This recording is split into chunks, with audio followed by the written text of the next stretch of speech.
பழைய இரும்பு கடையில இருந்து 50 ரூபா கொடுத்து இந்த வாட்டர் டிஸ்பென்சரை வந்து எடுத்துட்டு வந்திருந்தோம். இதுல என்ன பிரச்சனை இருக்குன்னு தெரியல, சரி பண்ண முடியுதான்னு பார்ப்போமா. இப்போ இது ஒர்க் ஆகுதான்னு பார்க்கறதுக்காக நான் சார்ஜர்ல சொல்லி பார்த்தா எந்த ஒரு ஆக்ஷனுமே இல்லைங்க. சரி ஓகே, இப்போ இதை நம்ம ஓப்பன் பண்ணி தான் பார்க்கணும். இதுக்கு அடியில் பார்த்தீங்கன்னா 2 ஸ்க்ரூ வந்து போட்டிருக்காங்க. அதை லூஸ் பண்ணி ஃபர்ஸ்ட் இந்த கவரை வந்து கழட்டிப்போம். ஓகே, இப்போ அந்த பைப்பை நம்ம கழட்டி போட்டுருவோம். இப்போ அந்த போர்டை உத்து பார்த்தா தான் தெரியுது அது வாட்டர் டேமேஜ் ஆயிருக்கு. தண்ணி உள்ள போய் பார்த்தீங்கன்னா ஷார்ட் ஆயிருக்கு. அதனால தான் இது வந்து மண்டையை போட்டுருச்சு போல.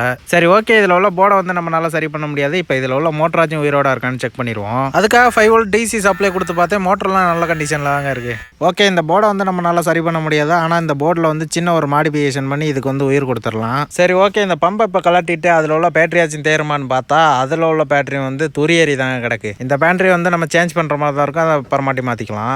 ஓகே, இப்போ நம்ம வேலையை வந்து ஆரம்பிச்சிரும். இப்போ இந்த போர்டில் நான் கை வச்சு கட்டுறேன் பார்த்தீங்களா, அதை மட்டும் தனியாக கட் பண்ணி எடுத்துருவோம். அதுக்கப்புறம் அதில் ஒரு சுவிட்ச் இருக்குது, அதை வந்து நம்ம பேத்து எடுத்துக்குவோம். இப்போ பார்த்தீங்கன்னா என்கிட்ட ஒரு ப்ரெஸ்ஸிங் சுவிட்ச் இருக்குது. அந்த சுவிட்சை வந்து நம்ம பழைய சுவிட்ச் இருந்த இடத்துக்கு நேராக ஃப்ளெக்ஸ் யூஸ் பண்ணி ஒட்டிட்டு அதில் வர ஒரு ஒயரை நம்ம மோட்டர் கூட சால்டரிங் பண்ணிப்போம். அடுத்ததாக பார்த்தீங்கன்னா டைப் சி சார்ஜிங் மாடியூல் தான் எடுத்து வச்சிருக்கேன். அதை இந்த இடத்துல தான் ஃபிக்ஸ் பண்ண போகிறோம். அதுக்கப்புறம் பார்த்தீங்கன்னா நம்ம செத்து போன பேட்டரிக்கு போதும் இந்த பேட்டரி வந்து ஃபிக்ஸ் பண்ண போகிறோம். இந்த பேட்டரியை இப்போ அந்த சார்ஜிங் மாடியூலில் அதாவது கரண்ட் இன்புட் வரும் பார்த்தீங்களா, அதுக்கு நேராக வச்சு ஒயரை வந்து சால்டரிங் பண்ணிப்போம். ஓகே, நம்ம இப்போ பழைய பேட்டரி இருந்த இடத்துல இந்த புது பேட்டரி வச்சுட்டு அந்த சார்ஜிங் மாடியூலில் நான் எப்படி ஃபிக்ஸ் பண்ணுறேன் அப்படிங்கிறத பார்த்துக்கோங்க.